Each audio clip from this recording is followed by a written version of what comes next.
ini makin ngeri juga ya, makin banyak cobaan. Dan saya mengingatkan kepada teman-teman muslim juga, ya bersiaplah gitu. Karena kalau jadi sorotan itu plus minus. Plusnya apa yang lu sampaikan itu akan didengar oleh banyak orang, sehingga edukasinya lebih kena.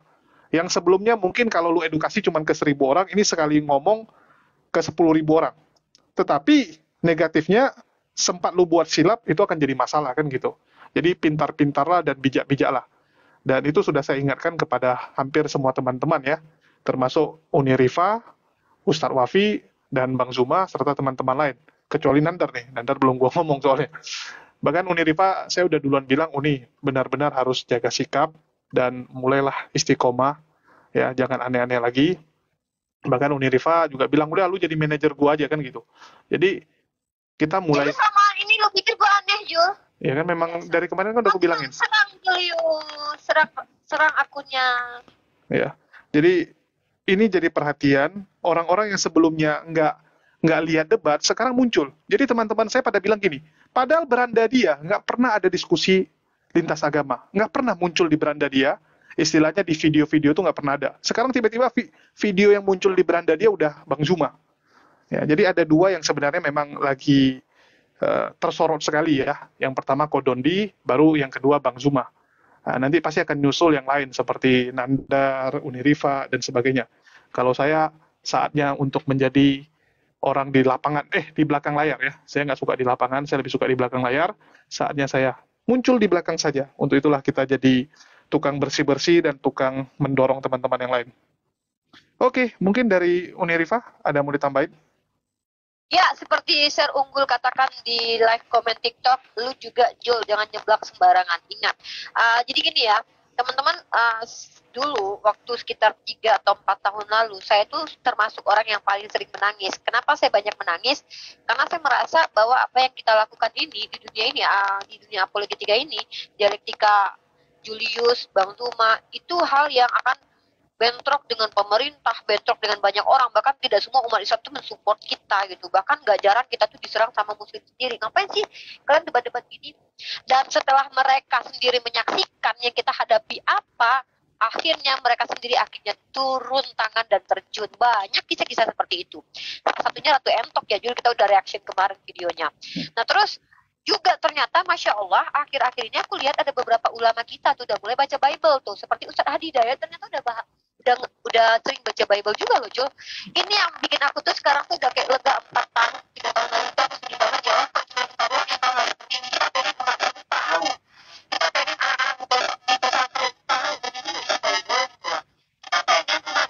Mute aja Jul, parah soalnya.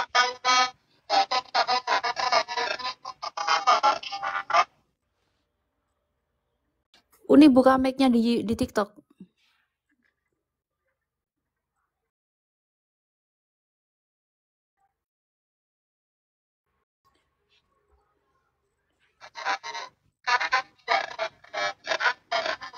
Suaranya pecah Jul.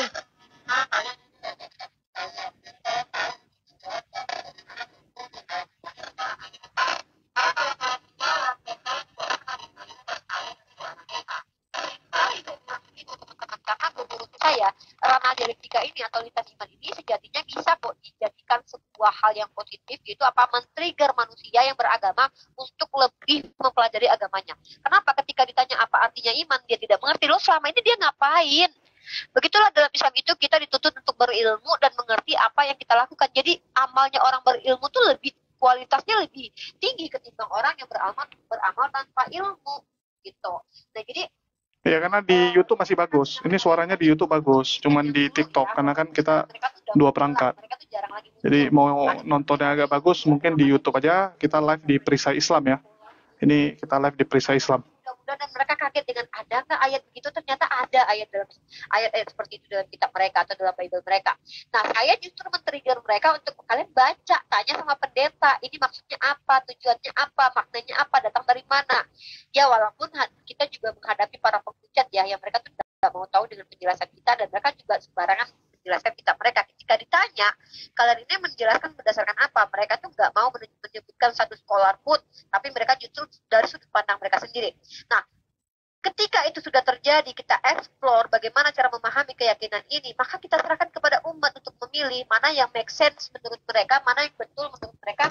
Silakan mereka memilih orang yang belum ada agama, orang yang masih mencari kebenaran, orang yang masih bingung, orang yang betul-betul haus akan kebenaran, akan menentukan kemudian pilihannya. Begitu juga kita hanya seperti itu, bukan memaksakan orang lain ikut apa yang kita pahami.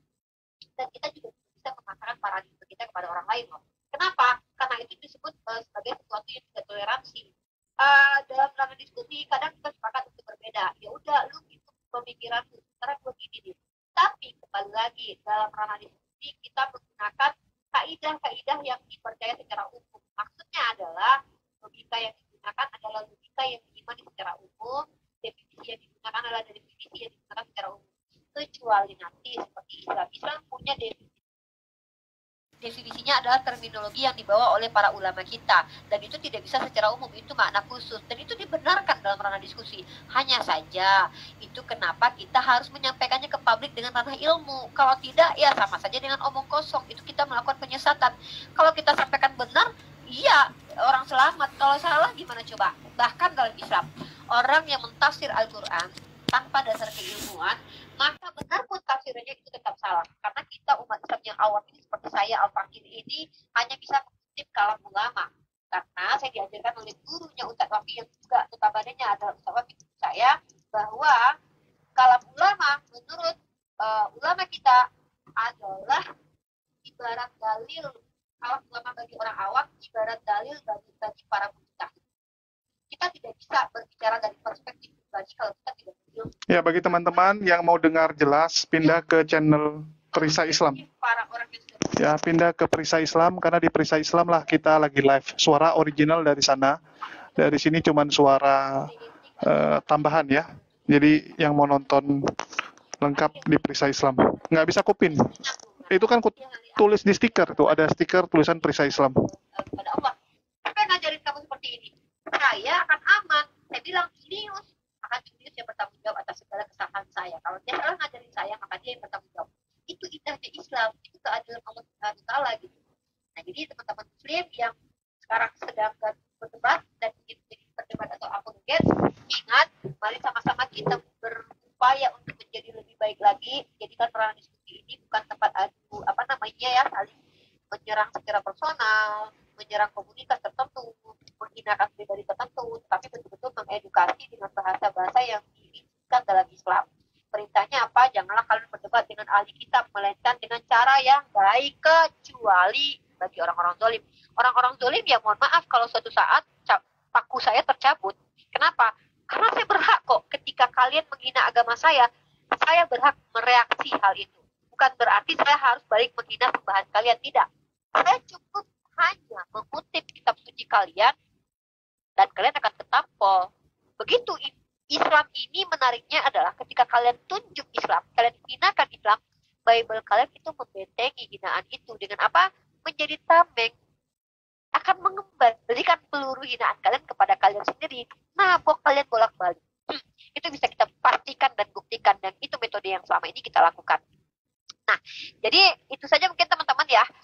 Intinya kita sangat berharap semoga ke depan seluruh mata Indonesia menyadari bahwa ranah dialektika ini bisa mengedukasi kok. Gak melulu kita tuh bahas topiknya politik, sinetron, gosip-gosip, urusan pribadi orang.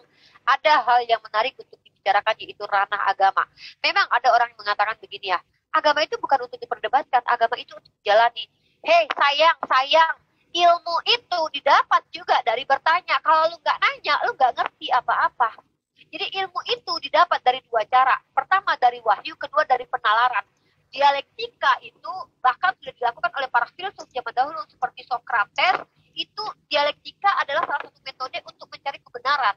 Makanya kita ada istilah demokrasi, kebebasan dalam berpendapat dan berbicara. Walaupun nanti ranah etikanya diatur. Mana yang benar, mana yang tidak. Makanya kita harus belajar nih, mana parameter kebenaran dalam ranah dialektika. Nah, para orang-orang yang sudah lebih dahulu berdialektika, para ilmuwan sudah membuat sebuah sistem dialektika di mana harus yang diperhatikan tiga hal. Manner, metode, dan juga meter. Materi, kemudian metodenya, kemudian juga penyajiannya. Tiga hal itu harus diperlihatkan memiliki nilai moral dan estetik. Nah, ini yang harus kita coba untuk kedepankan. Apa itu? Menyampaikan kebenaran dengan cara benar yang diajarkan oleh Islam. Tapi kembali lagi, Islam itu diperintahkan untuk adil. Kalau kalian menyerang akidahnya umat Islam, jangan salah, saya akan mencabut paku saya dan kalian akan berhadapan dengan Uni Soviet, di mana saya tidak akan pernah membiarkan satu syubhat pun lewat di hadapan saya, dan tidak akan mungkin saya tidak kembalikan kepada kalian. Untuk apa? Buat kalian sadar bahwa ketika kalian menghina Islam itu hanya akan menampol atau membardir wajah kalian. Kurang lebih seperti itu, Julius. Oke, jadi kalau kita bilang ya, bahwa ini kan sudah jadi perhatian dan otomatis ya kita nggak bisa pungkiri lah Kodondi, terus Bang Juma ini akan jadi perhatian dari banyak masyarakat. Untuk itu benar-benar harus jaga hati, jaga sikap, ya nggak bisa lagi kita kayak kemarin itu kan masih ada selingan main-main ya. Kalau ini benar-benar kita harus udah di mode serius jadinya, itu yang paling penting. Dan bagi teman-teman termasuk Uniriva lah, karena saya lihat ini Uniriva adalah salah satu yang bakal jadi perhatian ya, karena biasanya kita nggak bisa pungkiri kalau perempuan itu biasa dapat kesempatan yang lumayan gitu, pasti orang akan cari kan. Kalau yang laki ada Kodondi, ada Bang Zuma, maka yang perempuan siapa gitu ya. Kita harus katakan dengan ini ya, benaran bahwa ya pasti Uniriva gitu, bukan mau muji ya. Saya semua kenapa berat sekali mengatakan kayak ya nggak, karena Julius tuh kayak gini loh, kenapa sih harus lu nih gitu kan, kenapa sih gak Mikana aja gitu, kayak seolah-olah tuh kayak berat ya. Sekali Julius tuh. Ya, bukan. Aku karena ngeri-ngeri sedap kalau lihat si Uniriva ini ya, karena dia kadang-kadang bisa kepleset. Jadi itu sih, jadi memang harus jaga. Dan bagi teman-teman mungkin ya, ini akan men-trigger banyak pendapat-pendapat baru pastinya. Kita akan lihat banyak sekali orang-orang yang sebelumnya mungkin nggak terjun di dunia diskusi lintas iman, itu akan turun untuk datang berdiskusi.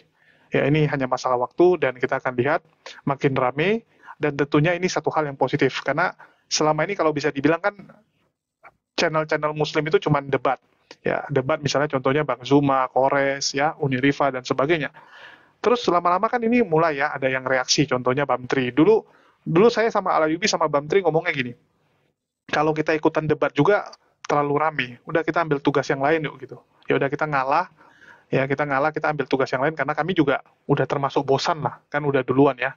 Aki Bamtri itu udah duluan juga karena Aki Bamtri bagi teman-teman yang nggak tahu, ya Aki Bamtri itu pendiri JCC malah. Jadi JCC itu dulu pendirinya Bang Bamtri. Jadi udah cukup bosan lah kita untuk berdebat. Ya, salah satunya Bamtri. Jadi kita memilih ya udahlah kita kerjain yang lain sama Ustadz Agi juga ya, Tasik Ngaji. Ya kita milih yang lain. Kita bagian reaksi-reaksi dan lawak-lawak saja. Dan kita lagi menunggu nih anak-anak muda, orang-orang yang punya talenta ya untuk membuat channel-channel yang lain dalam mengedukasi masyarakat. Bisa jadi besok akan ada yang versi karton gitu kan. Akan ada orang yang buat channel muslim dalam bentuk karton dan sebagainya gitu. Jadi makin bagus. Ya, jadi ini satu hal yang positif dan saya harap makin rame lah. Ya, makin rame orang-orang yang tertrigger gironya untuk membela iman. Bahkan Deddy Kobuzier yang notabene kita anggap sebagai orang yang baru mualaf, ya, yang bahkan kadang-kadang orang nanya gitu, ini Deddy benaran nggak gitu? Ya, karena masih bandel juga gitu kalau kita lihat Deddy Kobuzier. Tapi kita bisa lihat Deddy Kobuzier aja ngamuk gitu, marah melihat kelakuan Elia ini gitu. Karena dianggap Elia ini kan menabur benih perpecahan. Ya, Elia ini berpotensi memecah belah umat. Apalagi ini lagi tahun politik, bahaya. Nah, itulah yang sedang terjadi saat ini. Ya, saya nggak tahu nih arahnya kemana, tetapi ya kita jadi penonton aja, kita jadi pengamat lah. Ya, jadi dari pendebat kita berubah jadi pengamat sajalah. Untuk saat ini saya lebih memilih untuk jadi pengamat, ya, dan juga membantu teman-teman lah. Jadi kalau ada teman-teman yang mau istilahnya nanya-nanya ya tentang dunia diskusi lintas iman atau ingin tahu Bang gimana cara buat komal atau buat channel YouTube, kalian boleh kok DM ke saya. Ya, itu sih. Mungkin silakan Uni, ada lagi yang mau ditambahin? Ya, intinya kembali lagi bahwa Allah punya banyak cara untuk memperlihatkan kepada seluruh dunia mana yang hak, mana yang batil. Tapi jangan sampai ketika kita berada di kebatilan lalu kita merasa yang kita lakukan itu benar. Saya juga tidak menafikan bahwa debat lintas agama ini memancing kita untuk berlaku terkadang zalim kepada orang lain. Tapi kita diingatkan dengan berbagai macam ayat di Al-Quran dan juga berbagai macam hadis di dalam kitab hadis. Perintah kepada kita itu turun adalah kita diperintahkan untuk berlaku adil. Nah, saya sebagai manusia yang tentu sulit berlaku adil, tapi ingat sulit bukan berarti tidak bisa. Itu tuntutan dari Allah Subhanahu Wa Taala. Kita hanya berupaya saja.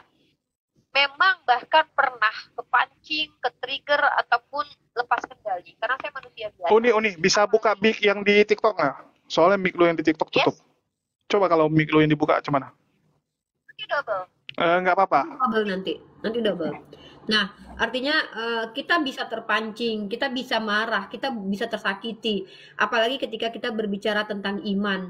Masalahnya adalah pengendalian diri itu memang diperlukan. Nah, saya sendiri termasuk orang yang sangat-sangat sulit. 4 tahun di 2 tahun pertama itu saya sangat bisa berusaha semaksimal mungkin untuk menjaga sikap, kemudian tidak kepancing, sesuai menempatkan diri pada tempatnya.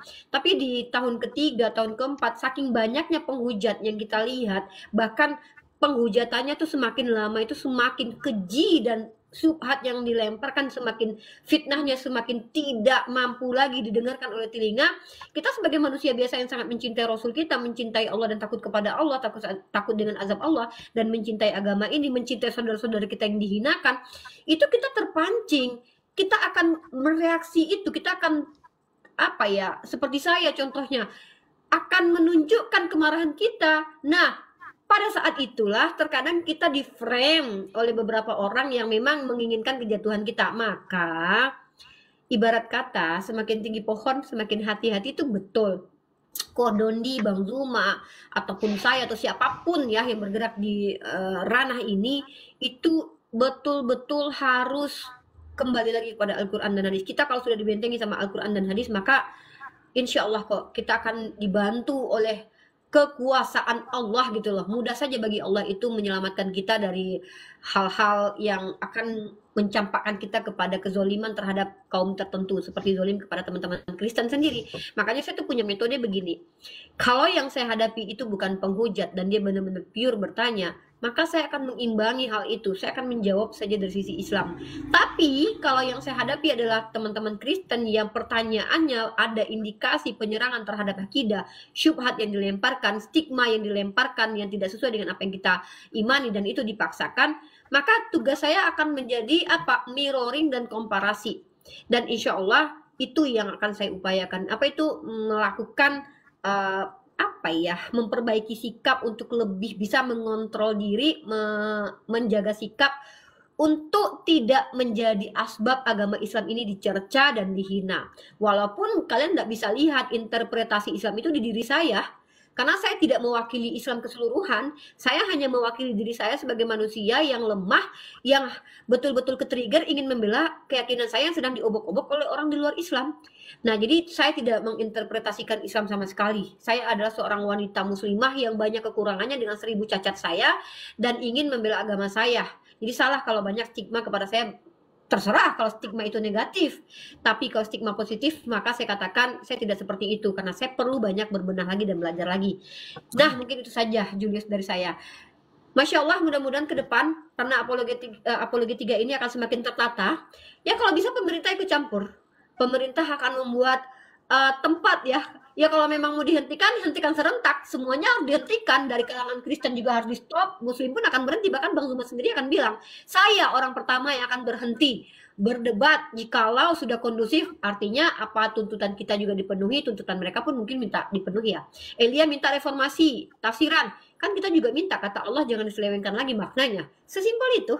Dan jangan pernah lagi ada konten-konten yang menanyakan tentang Islam, mereaction tentang Islam, dan juga memprintir ayat-ayat Islam.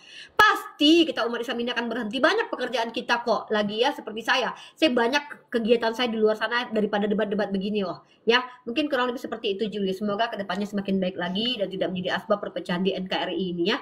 Mudah-mudahan. Itu saja mungkin dari saya. Terlepas kekurangan saya ini, inilah yang bisa saya tidak bisa jaim teman-teman. Inilah saya dengan kekurangan saya. Dan itu hak kalian mau menilai saya seperti apa, karena kalian bebas sebagai orang yang menonton, menikmati apa yang saya sampaikan. Kekurangan ada pada diri saya, kesempurnaan hanyalah milik Allah. Jadi kalau ada pun kata-kata saya yang salah, itulah saya, Unirifa dengan kekurangannya. Maka isilah lini yang kosong dari diri Unirifa. Seperti Julius yang selalu menasehati saya, karena dia tahu bahwa perempuan itu akan selalu bengkok. Tidak bisa dipaksakan untuk diluruskan, karena kalau dipaksakan kami akan patah. Tapi tugas kalian sebagai imam, saudara saya Julius ini, dialah yang akan selalu mengingatkan Unirifah. Wabillahi taufiq wal hidayah. Assalamualaikum warahmatullahi wabarakatuh. Itu saja yang bisa Unirifah sampaikan. Oke, Uni, silakan. Sekarang kita di TikTok aja, yang di YouTube kita sudah matikan duluan ya. Oke, jadi ini kita naikkan dulu teman-teman ya. Aku lupa nanya lu. Lu tahu nggak yang tadi dibilang Kama Kodon di waktu di tempatnya si siapa? Ini aku dikomplain loh sebenarnya. Dibilangin, wah lu curi start duluan. Dia bilang, wah lu duluan beritakan, dia bilang. Lu curi start. Ini aku dikomplain sama Kodondi nih. Ya, mungkin teman-teman ada yang mau disampaikan? Ya, Assalamualaikum buat Bang Dharma Wulung, Aurora, dan Anto Yapri. Waalaikumsalam warahmatullahi wabarakatuh. Ya, gimana Pak? Saya mau nanya tentang yang tulang sulpi. Iya, terus kenapa Bang dengan tulang sulpi? Ya, itu maksudnya gimana ya? Saya masih bingung. Enggak, pertanyaannya apa dulu gini? Apa itu tulang sulbi? Siapa yang ciptakan tulang sulbi? Tulang sulbi bisa direbus atau tidak? Atau apa? Saya mau nyari ayatnya dulu, saya lupa ayatnya. Air mana? Tulang sulbi itu maksudnya gimana? Enggak, ini saya bingung nih. Enggak, tanyanya apa dulu Bang? Abang tanya aja masih bingung kita nih. Ya, tulang sulbi sapi bisa direbus, nah tuh tulisannya tuh. Enggak, yang ini yang air mani dari tulang sulbi itu.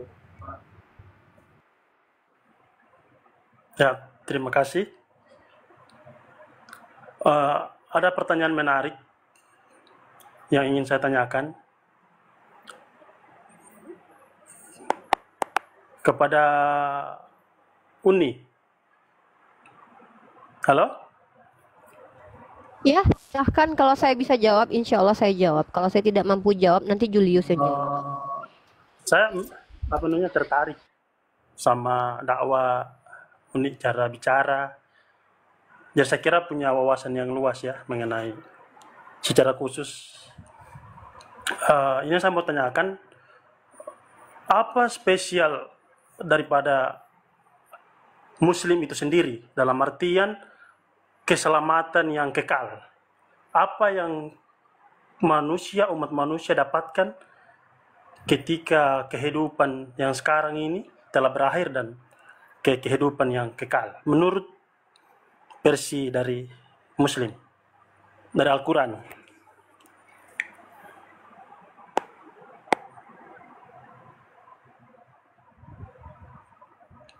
Sebentar, izin sebentar ya. Pertanyaannya adalah apa yang didapatkan oleh manusia ketika nanti setelah mati. Mungkin Julius dijawab dulu, Jul. Aku mau ngambil sesuatu dulu. Bentar, Jul.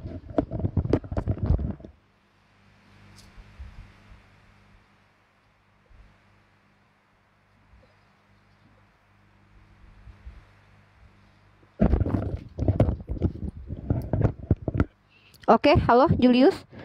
Pak, siapa tadi yang bertanya? Pak Anto ya? Ya, Anto. Oke, kalau boleh tahu, Pak Anto ini dari agama apa? Islam atau non-Muslim? Kristen Protestan. Oke, Kristen Protestan. Pertama, selamat datang di roomnya Julius, room Dokter Akal ya.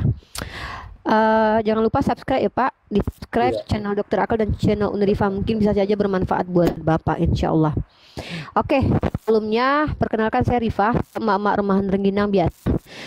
Saya hanyalah seorang pelajar karena kami umat Islam diperintahkan untuk setiap hari belajar. Nah, Bapak bertanya tadi, apa sih yang akan didapat umat Islam nanti ketika setelah mati ya Pak, setelah kita meninggal?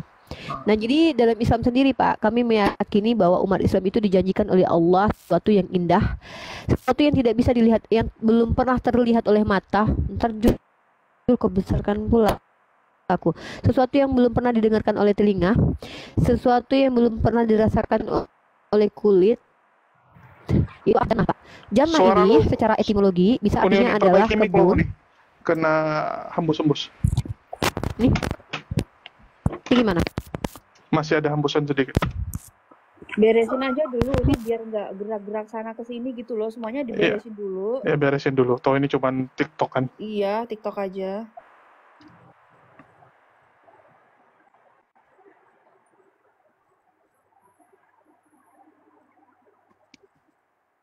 Ya coba dipastiin dulu nih.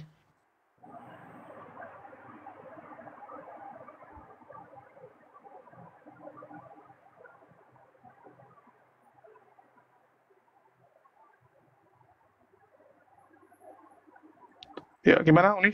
Coba tes.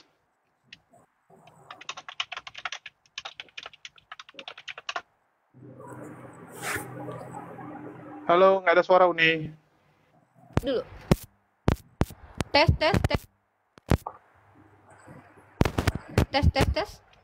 Udah bagus. Masih ada keresek-keresek Oke. sedikit. Nih, aku tuh Aduh, nggak enak kali suara lu. tes. Udah? Udah. Oke, Pak Anto, Ya, Bapak termasuk orang yang pernah berdiskusi dengan salah satu teman muslim dari kalangan debater muslim nggak?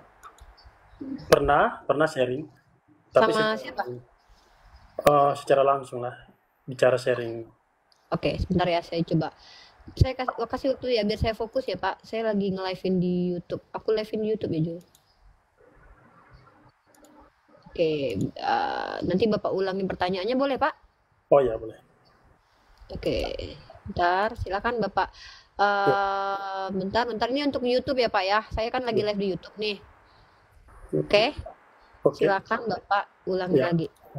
pertanyaan saya secara khusus mengenai kehidupan kekal yang akan diterima sebagai seorang muslim.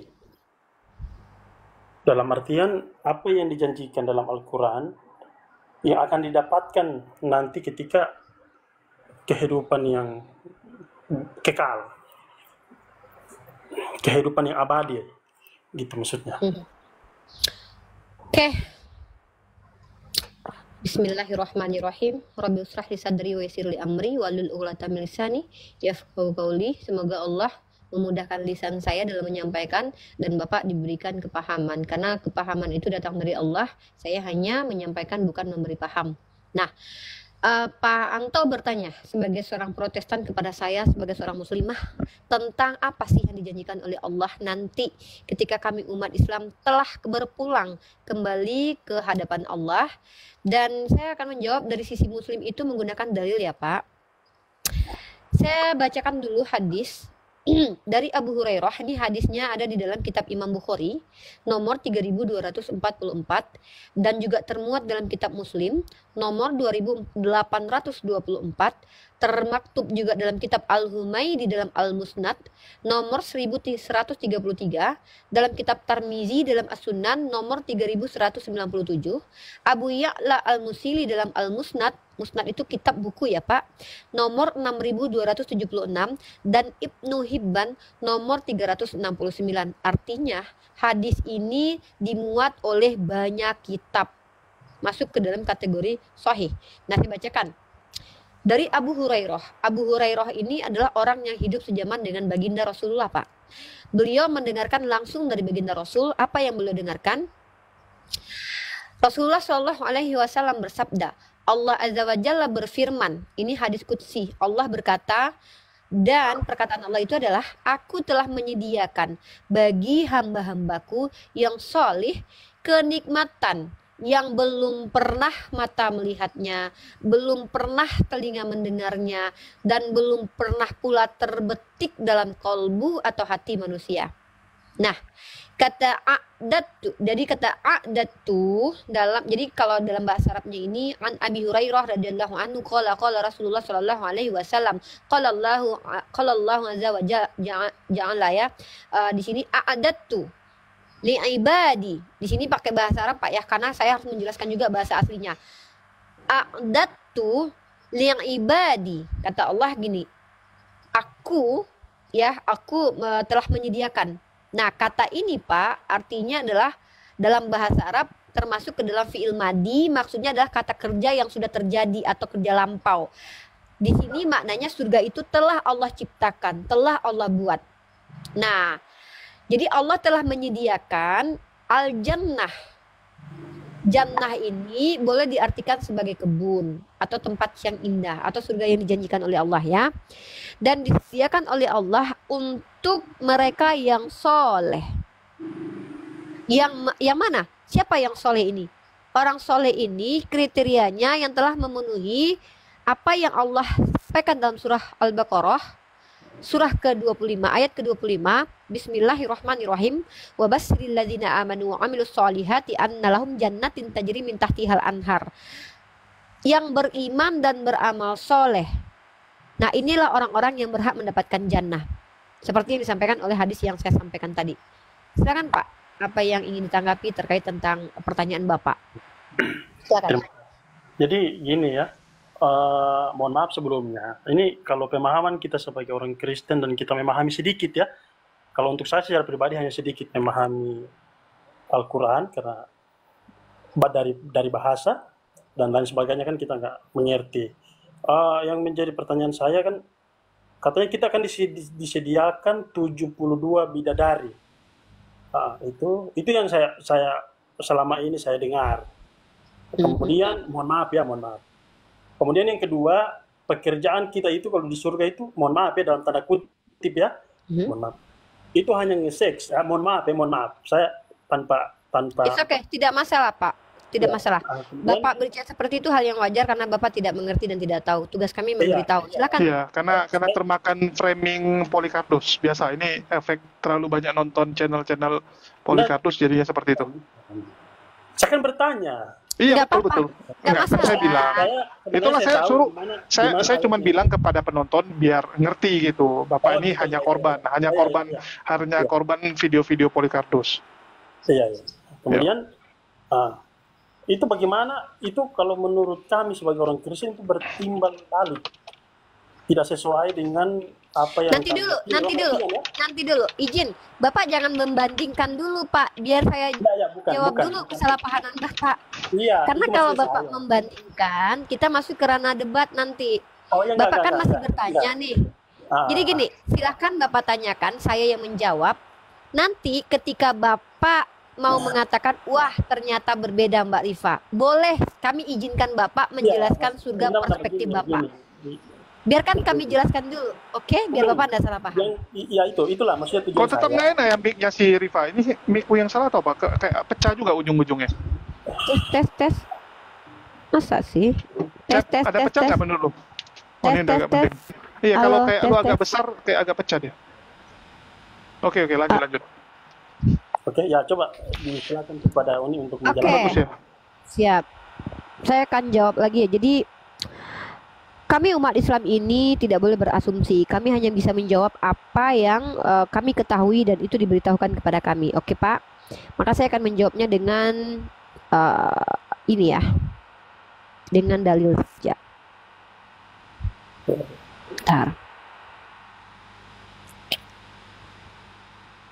Bentar ya, saya kasih dalil aja. Jadi ada satu hadis dulu ya. Sebelumnya saya mau koreksi dulu. Ada satu hadis yang diriwayatkan tentang surga 72 bidadari, dan ini apa ya namanya ya? Dari mana ini? Oh, ini tentang 72 istri ya. Nah, saya jelaskan kepada Bapak. Mana ini dalilnya? Orang yang mati dalam keadaan syahid memiliki 6 keistimewaan di sisi Allah. Ya. Ingat Pak ya. Jadi ketika seseorang itu, jadi dalam Islam itu Tuhan itu adil. Adil itu memberikan sesuai dengan porsinya. Kalau Bapak hanya misalnya melakukan kebaikan 3 kali di dunia, maka Bapak tidak mungkin mendapatkan kebaikan yang sama dengan orang yang membuat kebaikan 10 kali di dunia. Tuhan itu maha adil. Ya. Keadilan Tuhan itu meletakkan Bapak di mute dulu karena Bapak noise. Oh gitu ya. Ya. Adil dalam perspektif Allah itu adalah meletakkan sesuatu itu diletakkan pada tempatnya. Nah, kalau di mute dulu Pak, di mute dulu. Nah, bagus. Jadi enak. Nah, jadi ketika Bapak adalah orang yang jarang berbuat kebaikan, jarang menuntut ilmu, tidak suka belajar, maka mustahil pemahaman agama Bapak sama persis seperti orang yang belajar. Mustahil. Karena kalau seperti itu Tuhan tidak adil. Buat apa seseorang berusaha sementara nanti toh dia sama saja dengan orang yang tidak belajar. Seperti ini, Bapak di sekolah, ketika Bapak rajin sekolah, rajin bikin PR, tiba-tiba ada teman Bapak yang gak pernah sekolah, gak rajin bikin PR, sama mendapatkan juara 1. Itu namanya tidak adil. Dalam Islam ada hal seperti itu, maka surga ada tingkatannya. Maka ada kekhususan bagi orang-orang yang meninggal dalam keadaan syahid. Saya bacakan dalam riwayat, sebuah riwayat, saya bacakan ya. Orang mati syahid itu mendapatkan 6 keistimewaan di sisi Allah. Pertama, diampuni dosanya sejak tetes darah pertama dia syahid, memperjuangkan agama Allah. Kemudian kedua, bisa melihat tempatnya di surga dan dilindungi dari azab kubur. Yang ketiga, diberi rasa aman dari peristiwa kehancuran. Yang keempat, kepalanya diberi mahkota kewibawaan. Berlian yang menempel di mahkota itu lebih baik daripada dunia seisinya, dan dinikahkan dengan 72 bidadari. Diberi hak memberi syafaat 70 orang dari kerabatnya. Hadis riwayat Tirmizi. Bapak ingat ya, ini untuk orang yang mati dalam keadaan syahid. Apakah setiap muslim dipastikan mati dalam keadaan syahid? Tidak. Tapi setiap umat Islam dipastikan masuk surga. Walaupun ada yang kemudian, jadi Tuhan itu adil. Jangan disamakan setiap manusia ya Pak. Mohon maaf nih. Dalam Islam itu ada orang yang menjadi Islam, dalam hatinya dia tidak pernah menyekutukan Allah, tapi dosanya sangat banyak. Orang ini bisa kemudian dia tidak dibebankan nanti di akhirat kalau dia sudah menebus segala dosanya di dunia, bertaubat, melaksanakan amalan-amalan soleh, dosanya bisa terhapus. Karena dosa itu sesuatu yang tidak nampak, tidak bisa dipegang, tapi bisa diampuni, bisa dihilangkan, dan bisa bertambah, bisa berkurang. Sama sebagaimana juga pahala. Nah jadi Bapak jangan samakan semua laki-laki itu adalah orang yang akan mendapatkan 72 bidadari. Itu satu dulu. Nah, ada satu narasi bahwa kesibukan orang-orang surga adalah memecah perawan atau berhubungan seksual. Ini narasi syubhat nyata, ini batil. Kenapa? Narasi ini tidak akan pernah ditemukan walaupun disampaikan oleh ustadz sekalipun, tapi itu narasi yang tidak pernah akan ditemukan wallahi dalam Al-Quran ataupun dalam hadis. Kami umat Islam ini sandarannya Al-Quran dan hadis Pak. Ada orang yang dianggap ulama, ketika berbicara tidak menggunakan Al-Quran dan hadis, maka dia salah. Tidak ada yang mengatakan ulama itu tidak bisa salah, karena ulama tidak maksum. Bahkan sekelas ulama-ulama hebat saja itu merevisi kitabnya kemudian karena dia khilaf, dia salah berpendapat. Jadi tidak ada istilahnya kami berpatokan kepada pendapat ulama. Kalau ada ulama yang mengatakan kesibukan wanita lelaki di surga adalah berhubungan badan, maka itu batil. Bahkan ustadz tersebut yang viral tahun 2017 itu telah meminta maaf kepada MUI yang mengatakan ada pesta seks di surga. Dia telah meminta maaf kepada MUI. Cross check silahkan, saya punya filenya. Artinya dia menyadari kesalahannya. Itu kenapa umat Islam ini kalau menyampaikan informasi terkait Islam harus menggunakan kalam ulama. Tidak boleh menambah-nambahkan sesuatu yang tidak ada. Itu dulu yang harus saya sampaikan. Oke? Nah, saya menyampaikan hadis dari tadi. Sebentar Bapak, sebentar. Nah, orang-orang yang masuk ke dalam surga adalah orang-orang soleh Pak. Bukan orang maniak seks Pak. Orang maniak seks dipastikan tidak akan masuk surga. Karena Allah tentu tahu siapa yang layak, siapa yang tidak layak masuk surga. Karena masuk surga itu bukan karena amalan, tapi karena ridho Allah. Tentu Allah ridhoi seseorang karena pengetahuan Allah tentang orang ini berhak atau tidaknya dapat rahmat dari Allah. Ada orang terlihat baik seperti Julius misalkannya. Dia membagikan duit 1,5 miliar setiap hari. Dia perlihatkan di TikTok dan di YouTube. Bapak pikir itu bisa membeli surga? Tidak Pak. Yang menjadi asbab surga adalah ketika dia diridhoi oleh Allah amalannya. Cebi dia tidak pernah memperlihatkan di TikTok. Dia menyumbang hanya 20.000 tapi kepada orang yang butuh. Karena niatnya karena Allah, dia tahu Allah yang melihat dia. Tapi Julius bisa jadi dia ingin terlihat alim. Maka Cebi lebih berhak atas surga bisa jadi bukan Julius. Begitu konsep dalam Islam, Pak. Ya. Nah, dan juga Bapak harus tahu karakteristik dari wanita surga. Wanita surga itu bukan pesundal, Pak. Bukan pelacur. Mohon maaf. Tetapi wanita yang diciptakan oleh Allah dari kalangan bidadari ini yang mampu menjaga martabatnya, memiliki rasa malu, Pak. Jadi jangan berpikir bahwa nanti di surga itu kerjanya cuma ngangkang aja, Pak. Karena Islam, orang yang betul-betul berhak atas surga adalah orang-orang yang merindukan Allah. Kenikmatan tertinggi bagi orang yang betul-betul Islam adalah bertemu dengan Tuhannya, bertemu dengan nabinya, dipeluk oleh istri para nabinya. Kalau saya ya, saya cita-cita saya di surga nanti adalah diakui sebagai salah satu orang yang dicintai oleh Sayyidah Khadijah, Sayyidah Aisyah yang adalah idola saya. Bukan Dewi Persik ya Pak, mohon maaf. Jadi motivasi seseorang itu tidak bisa dijengkal, Pak. Justru ketika motivasinya ingin bertemu dengan Tom Cruise dan berhubungan badan dengan Tom Cruise nanti di surga, misal Cebi punya keinginan seperti itu, maka wallahi dia belum tentu masuk surga, Pak. Karena otaknya sengklek. Gimana mungkin dia berharap bertemu Tom Cruise di surga gitu loh. Jadi begitu Pak, Bapak harus paham esensi surganya umat Islam, esensi penghuni surga, esensi bidadarinya, esensi ahli surga tersebut. Harus dipahami itu. Maka terbantahkan semua tuduhan dari teman-teman Kristen. Silakan Pak. Oh ya, jadi berarti untuk ayat Al-Quran yang mengenai tentang tentang berhubungan badan ketika di surga nanti, berarti itu tidak benar ya? Bapak tunjukin ayatnya. Ayat Al-Quran mana yang mengatakan? Ya, maksudnya saya bertanya sama Ibu. Nah, pertanyaannya bukan begitu. Bapak kan membuat sebuah berarti ayat Al-Quran seolah-olah ayat itu ada. Maka saya harus membetulkan premis Bapak dulu. Saya harus Bapak diam dulu dong. Saya ini bukan si paling pintar bahasa Indonesia, tapi saya paling mencintai bahasa Indonesia. Jadi saya paham bahasa Indonesia Bapak. Bapak tadi bukan bertanya tapi melakukan penekanan seolah-olah yang Bapak sampaikan benar. Bapak bilang begini, berarti ayat aduh ya Allah ya Rahman ya Karim. Bapak coba saya ulangi lagi deh. Julius coba ulangi kata Bapak tadi. Nanti saya dikira ngarang lagi. Ya silakan. Bapak bilang begini, berarti ayat Al-Quran yang mengatakan hubungan seksual di surga itu salah. Loh, masalahnya Bapak tahu tidak ayat Al-Qurannya? Terus Bapak bilang, saya kan nanya. Kalau nanya nggak kayak gitu, ada tidak ayat Al-Quran yang mengatakan bahwa kalian akan dinikahkan dengan 72 bidadari? Bapak gitu baru tanyanya, baru saya bisa jawab. Iya, maksudnya saya kan, Ibu mengatakan tadi bahwa kalau yang kita dengar selama ini, terlepas dari pengertiannya. Berarti itu bukan isi Al-Quran, tapi yang Bapak dengar.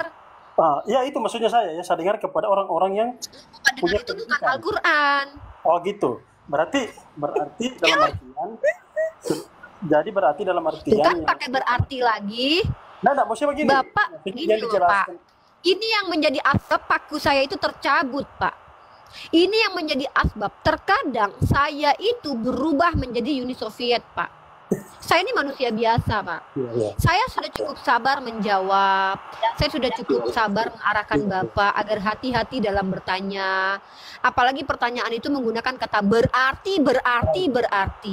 Berarti itu bukan pertanyaan tapi kesimpulan. Bertanya itu diawali dengan kata siapa, mengapa, di mana, bagaimana. Tapi kalau berarti itu bukan pertanyaan. Saya bukan si paling pintar bahasa Indonesia, tapi saya mencintai bahasa Indonesia, Pak. Karena saya pemuda-pemudi Indonesia yang bersumpah menggunakan bahasa Indonesia dengan sebaik-baiknya, tidak menyelewengkannya, Pak. Iya. Siap. Paham ya, Pak? Nah, jadi maksudnya selama ini saya minta penjelasan kepada teman-teman muslimnya, karena saya lebih banyak teman-teman muslim selama kehidupan saya ini secara bersosialisasi. Yang saya tanyakan kepada mereka dan tidak ada yang bisa menjawab secara rinci bagaimana kehidupan nanti tidak mungkin Pak, sampai kiamat kurang 2 menit tidak ada satupun manusia yang mengaku Islam mampu menjelaskan surga secara terperinci karena mereka belum pernah masuk surga. Bapak memaksa orang buta untuk menyebutkan mana warna merah, mana warna putih. Bapak zolim. Udah jelas kami belum pernah ke surga, Bapak tuntut kami menjelaskan secara terperinci tentang surga. Yang bisa kami lakukan menyampaikan apa yang diberitakan kepada kami. Iya, Kalau jadi Bapak tidak terima ya enggak apa-apa. Kalau Bapak Bukan, bilang kami bukan, tidak bisa bukan. menjawab ya enggak apa-apa. bukan tidak Bapak mengerti. tuntut kami terperinci, Bapak salah besar. Tidak, Bapak bukan. tunggu dulu saya ke surga, baru saya datangi Bapak Nah, nanti. Iya, Itu karena baru itu terperinci. kalau penjelasan, maaf, kalau penjelasan kita di Kristen, karena Tuhan Yesus itu berasal dari surga dan dia akan menjelaskan surga itu seperti apa. Itu yang Tunjukkan kepada saya bagaimana surga menurut Yesus, Pak. ada dalam Alkitab dijelaskan. Karena Jangan itu bilang ada-ada saja. Bapak sudah klaim bahwa Yesus menceritakan tentang surga. Tunjukkan kepada saya secara terperinci. Saya tunggu 1500 tahun. Cepat, Pak. Iya. Saya catat. Iya, kalau saya persoalan di luar. Kalau saya, jadi maksudnya begini. Bapak ketika berbicara jangan mengklaim di hadapan saya tanpa membawakan dalil. Bapak tadi sudah bilang Yesus menjelaskan tentang surga karena dia turun dari surga. Maka saya minta pertanggungjawaban karena saya akan mencatat bagaimanakah surga Kristen menurut Yesus. Nggak Silakan. begini, itu maksudnya di luar topik. Pena sudah berdiri. Saya menunggu Anda menjelaskan surga menurut Yesus. Saya akan catat. Oke. Ayat berapa? Yesus menjelaskan cerita tentang surga. Ayat berapa? Gini, sabar. Waktunya tidak banyak. Jadi begini, sebenarnya tadi pertanyaan saya hanya ingin menanyakan bagaimana surga ya secara Bapak surga- jangan surga- kabur surga dari itu saya. seperti apa? Bapak mengklaim bahwa Yesus menjelaskan surga karena dia pernah turun dari surga. Ya, Saya iya, ingin belajar. Hawa nafsu keinginan saya yang belajar ini menggeliat rasanya mendengarkan bagaimana surga menurut Yesus. Jelaskan kepada saya sekarang juga. Cepat, Iya. saya catat. Iya, maksud saya begini. Iya. Dari waktu saya mau kata ini. Jadi begini. Jadi Jangan Bapak main-mainkan saya. Saya terkait ilmu, saya tidak akan pernah membiarkan lawan debat saya kabur dari pernyataannya. Tidak. Atau bisa. Bapak klarifikasi bahwa Bapak belum pernah membaca ayat itu.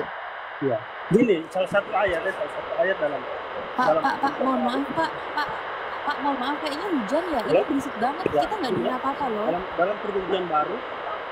dalam perjanjian baru Yohanes 14 ayat yang pertama sampai ayat yang Yohanes ketiga. berapa? Yohanes berapa? Yohanes berapa? Yohanes 14 ayat yang pertama sampai ayat yang ketiga. Sampai Ya. yang ketiga. Ya, di sini Sabar, silakan. saya baca dulu. Oh ya, silakan. Bapak mute dulu lah, Bapak berisik banget tahu. Nah kan enak gitu, sakit loh kuping berisik banget Bapak. Bapak, oke. Aku yang mute aja. Kita bacakan saudara-saudara. Rumah Bapak, janganlah gelisah hatimu, percayalah kepada Allah, percayalah juga kepadaku. Di rumah Bapakku banyak tempat tinggal. Jika tidak demikian tentu aku mengatakannya kepadamu, sebab aku pergi ke sana untuk menyediakan tempat bagimu. Dan apabila aku telah pergi ke situ dan telah menyediakan tempat bagimu, aku akan datang kembali dan membawa sampai 14 ya Pak, harus dibaca 14 gitu. Oke. Akan datang kembali kepadamu, membawa kamu ke tempatku supaya di tempat di mana aku berada kamu pun berada. Dan kemana aku pergi kamu tahu jalan ke situ. Kata Thomas padanya, Tuhan, kami tidak tahu kemana engkau pergi. Bagaimana kami tahu jalan ke situ? Kata Yesus, akulah jalan dan kebenaran yang hidup. Tidak, Pak, sampai ke ayat 14, Pak. Di mana ini, Pak? Bentuk surga, Pak. Pak, kalau Bapak bicara di rumah Bapakku juga banyak tempat tinggal, Pak. Di Ancol juga banyak, Pak, tempat tinggal, Pak. Di apartemen juga banyak, Pak, tempat tinggal. Itu di komplek-komplek juga banyak tempat tinggal. Katanya Bapak memperincikan Jadi gini. surga. Ini Maksudnya gimana ini, Pak? Yang saya tanyakan, bagaimana surga menurut Muslim? Dia berarti begini, kita kan sebagai umat yang beragama ini sebagai umat yang beragama. Astagfirullahalazim. Tadi saya sudah jawab pakai dalil. Imam Iya, Bukhari tahu. telah mencatatkan, Imam Tirmizi telah Cuma, mencatatkan, kalau- Imam Muslim telah mencatatkan. Apalah daya Bapak tidak terima dengan jawaban saya. Bapak kalau minta saya menjelaskan surga secara terperinci, tunggu saya masuk surga dulu. Masalahnya Bapak mengklaim Yesus menjelaskan surga secara terperinci. Ayat apa yang Bapak bawa di hadapan saya? Di rumah Bapakku banyak tempat tinggal. Pak, Jangankan di rumah bapaknya Tidak, Yesus, di rumah bapak saya juga banyak tempat tinggal, Pak. Kos-kosan juga banyak, Pak, di rumah bapak saya, Pak. Bahkan berkamar-kamar, Pak. Di apartemen Julius itu, Pak, banyak tempat tinggal. Apa bedanya, Pak, dengan surganya Bapak? Pak, tolong kalau bicara itu, astagfirullahaladzim, bawa data, Pak. Iya, maksudnya begini, katanya apa?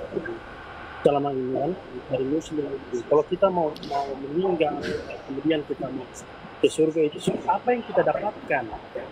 Itu kan ibu menjelaskan tadi, ya salah satu ayat yang salah satu kata yang saya sebutkan tadi, itu kan bertentangan. Ibu mengatakan bahwa itu tidak benar. Apa yang bertentangan, Pak?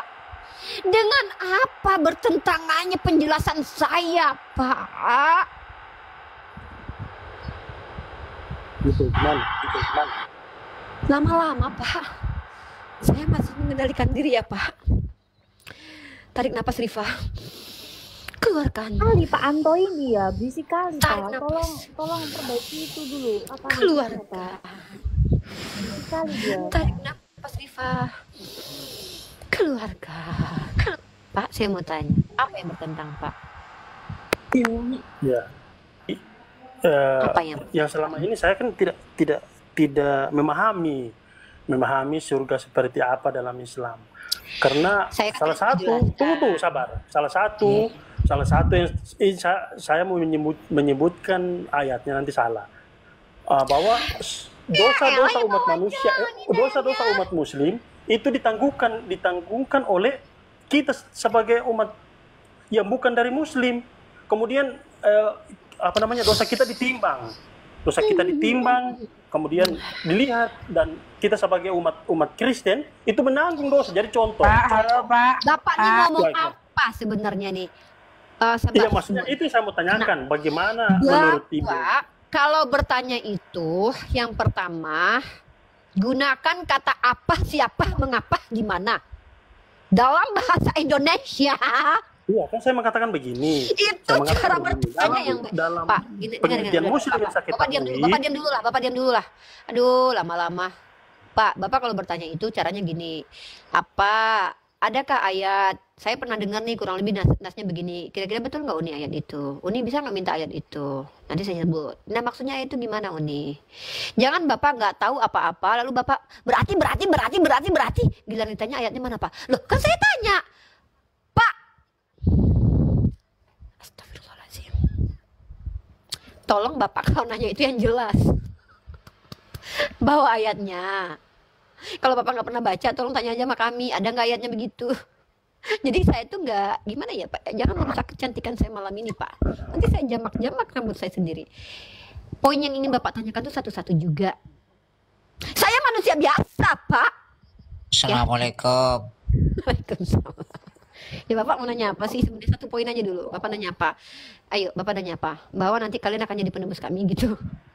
Ya, tentang itu. Oke. Bagaimana dalam muslim yang saya ketahui dan saya dengar sama teman-teman bahwa dosa umat muslim itu yang menanggung adalah kita di luar muslim. Dalam artian dosa yang telah diperbuat oleh umat muslim itu ketika pada akhir zaman, bahwa yang menanggung adalah kita. Kasihan sekali. Nah, itu apa benar atau tidak? Silakan. Ada, di hadis ada. Uni nggak ada suara, Uni.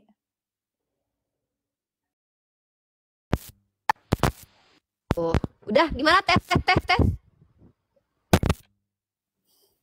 Pakunya lepas, guys. Nggak ada suara. Paku Uni lepas. Nggak ada suara, Uni. Nggak ada suara.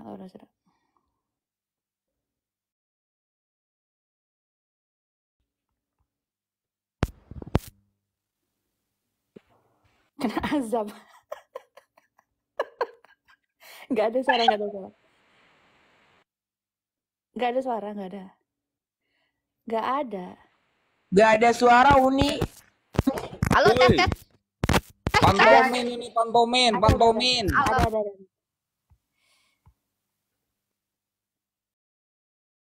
Coba. Nggak ada. Halo. Ada. Ganti dulu. Ayo. Sabar Pak Anto, sabar Nje, sabar. akunya lepas dia, jadi agak-agak lain dia.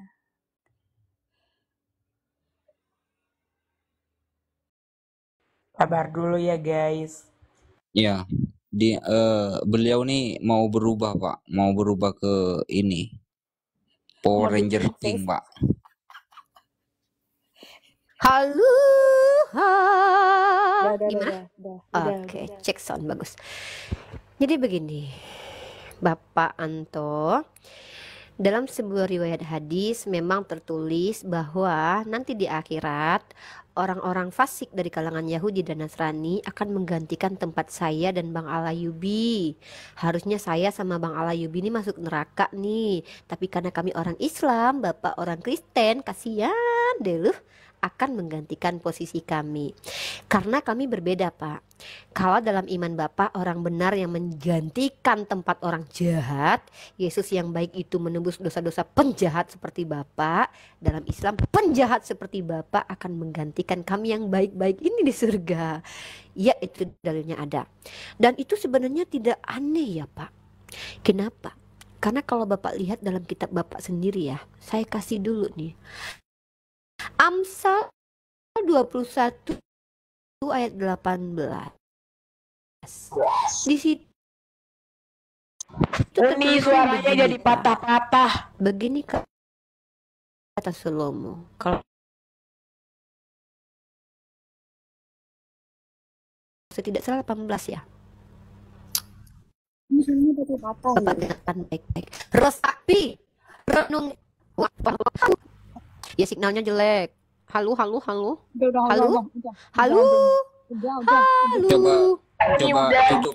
Tutup kamera. Coba tutup kamera. Oke, tutup kamera. Halo. Oke, baiklah. Oke, aduh bahaya di YouTube kalau tutup kamera sebenarnya. Oke, kita baca. Bapak dengarkan baik-baik, renungkan, resapi ke dalam hati, masukkan ke dalam jiwa, dan Bapak duduk melamun. Bayangkan hadis dalil ini ya. Ini bukan hadis, tapi lebih ke kisah Israeliat, yaitu kitab Amsal. Orang fasik dipakai sebagai tebusan bagi orang benar, dan pengkhianat sebagai ganti orang jujur. Artinya Bapak, sejalan dengan kitab Amsal. Udah nampak wajah saya, Pak? Ngelek bahwasanya sejalan dengan kitab Amsal, dalam keimanan kami yang akan menggantikan orang benar di neraka adalah orang-orang jahat, bukan orang benar, Pak, jadi penebus buat untuk orang fasik. Amsal ini sejalan dengan hadis tadi. Orang fasik menggantikan orang benar, pengkhianat sebagai ganti orang jujur. Lah di Kristen tiba-tiba kok bisa orang benar seperti Yesus menjadi ganti penjahat yang akan dilepaskan oleh Pontius Pilatus. Belum lagi setelah itu menjadi ganti penebus kalian yang berdosa. Ini kan kontrasepsi, Pak, dalilnya. Antara salah bukan. apa? Salah, bukan Kontradiksi. Ya, kontradiksi, Pak, dalilnya. Amsal 21 terkorelasi dengan hadis. Tapi doktrin PB berkontradiksi dengan Amsal 21. Silakan, Pak. Ya mohon maaf ya, saya kan bukan dari kalangan teologi. Ya, saya tahu Bapak saya rasa teologi. penjelasan. Makanya saya yang akan menjelaskan Bapak. Karena kan Bapak gini kan konteksnya kita edukasi, Pak. Saya bicara dulu. Kan tadi Ibu saya sudah Silakan. sudah memberikan Ibu.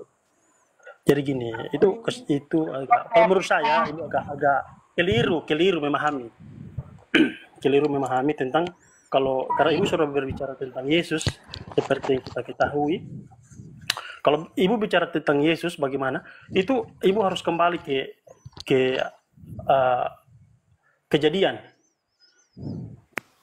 Kitab Kejadian, bahwa kalau kan saya pahami bahwa Ibu mungkin pernah membaca dalam kitab Kejadian bahwa ketika Adam dan Hawa jatuh ke dalam dosa, sebenarnya mereka itu hidup kekal seperti Allah, namun mereka jatuh dalam dosa sesuai dengan firman Tuhan. Dan karena Ibu menyinggung tentang Pilatus yang menyalibkan Yesus, apa hubungannya? Karena Yesus datang menebus dosa. Karena Allah sudah mengatakan ketika kamu makan buah itu kamu akan mati. mati dalam dosa. Jadi harus ada datang seorang penebus supaya sama seperti Allah ketika kita kembali ke Firdaus atau ke surga. Itu kira-kira penjelasan singkat. Jadi saya kira Ibu Apa poinnya, keliru. Pak? Poin yang Bapak jelaskan itu apa? Kalau poin saya jelas Karena bahwa betul enggak, dalam Islam itu menyinggung tentang apa, bagaimana Yesus memaafkan seorang penjahat ya yang nggak ada disebelah. yang bahas itu, Pak. Enggak, Kita lagi nggak enggak, ngebahas itu. Ibu menjelaskan tadi itu bahwa bagaimana seorang fasik dipakai sebagai tebusan bagi orang benar dan pengkhianat sebagai ganti orang jujur. Karena Yes. di sebelah kanannya itu ada seorang yang penjahat. Dia mengatakan bahwa ketika engkau datang yang kedua kali, jangan lupakan aku. Itu seperti Apa korelasinya sih Pak penjelasan Bapak itu dengan Amsal 21 ayat 18? Apa korelasinya sih Pak penjelasan Bapak itu dengan surga? Saya nggak ngerti deh Pak. Bapak nih Begini, maksudnya Ibu kan bentar. Bapak tunggu. bertanya, saya menjawab. Sabar, Bapak sabar. Ibu yang menyinggung. Bapak harus jelaskan Amsal 21:18 dong. Kok Tidak. Bapak menjelaskan Amsal 21:18 tiba-tiba ke orang yang jahat disalib bersama Yesus, itu korelasinya apa? Tidak, Ibu. Itu Uni yang menyinggung itu. Bahwa bagaimana Iya, dia- saya menyinggung Amsal 21:18 itu kan Salomo yang tulis, bukan Iya, tapi- Yesus. iya, Nah, iya, terus apa korelasinya dengan orang yang jahat di belakang Yesus? Apa relevansinya apa coba? Kaitannya apa? Saya pahami apa yang dimaksud Uni tadi. Bahwa bagaimana Yesus, Apa yang Bapak pahami? bahwa bagaimana Saya Yesus sedang mirroring, Pak. Bapak itu selalu saja salah paham. Saya sedang memirroringkan hadis yang Bapak maksud bahwa orang-orang fasik. Kalau kami menganggap kalian itu fasik. Ya, fasik itu artinya kalian sesat. Nah, orang-orang Yahudi, Nasrani itu adalah orang fasik. Orang fasik atau orang Yahudi dan Nasrani akan menjadi penebus bagi kami menggantikan posisi orang Islam di dunia, di surga atau di neraka. Kalian menempati neraka. Masalahnya adalah itu tidak melunturkan keadilan Allah. Kenapa? Karena Samuan di mute dulu, Nois, Pak Anto di mute dulu biar saya bicara dulu. Samuan di mute dulu. Pak Anto di mute dulu biar enggak berisik. Samuan di mute dulu, Pak Anto di mute dulu. Samuan di mute dulu. Julius, kerjalah kau Julius ya. Aku pecat juga kau jadi manajer nanti Jul. Mute-kanlah kakak ini dulu Jul. Ais. Nah, jadi gini Pak. Nih ya, silahkan diturun aja udah. Iya, jadi gini. Jadi dalam istilah Islam itu, Allah itu maha adil. Kenapa? Orang Nasrani atau orang Kristen atau orang Yahudi yang tidak beriman kepada Allah Subhanahu wa taala, Pak, mau kecil dosa kalian, mau besar dosa kalian, apapun yang kalian lakukan, kalian tetap berada di neraka. Kak saya ini tidak hadir ke dunia, tidak ada pun saya kalian menggantikan saya, tetap kalian ada di neraka. Tetap kalian ada di neraka. Begitu, Pak. Paham gak maksudnya? Jadi tidak melunturkan keadilan Tuhan ketika kami umat Islam ini kalian menggantikan posisi kami gitu. Contohnya beginilah, ini hal yang normal ya. Kenapa pada akhirnya Pak Anto menggantikan posisi Unirifa? Ini contohnya salah satunya adalah malam ini kita lihat hikmahnya. Saya adalah seorang wanita yang banyak sekali dosanya. Tapi saya menunjukkan kepada Bapak, Pak Anto, Bapak kenapa menyembah manusia? Ini loh Pak jalan yang benar, yaitu Islam ini Pak. Saya sudah tunjukkan ilmunya. Padahal saya bukan ustazah, saya bukan alim ulama. Saya habis ini buka jilbab dugem Pak. Ajib kan gitu tuh. Maka dosa saya banyak. Dari perbuatan saya ini harusnya saya mengisi neraka jahanam. Tapi karena saya telah menunjukkan kepada Bapak jalan kebenaran dan Bapak menolak dan Bapak ingkar kepada Allah, karena Allah menetapkan orang kafir, musyrik, munafik itu kekal di dalam neraka, tidak akan pernah selamat dan dikeluarkan, maka Bapak itu yang sudah saya tunjukkan ke surganya Allah, jalan yang benar Bapak tolak, maka dosa saya nanti Bapak yang akan ambil. Itu secara ininya aja nih. Kenapa? Bapak sudah saya tunjukin. Tapi Bapak nggak terima.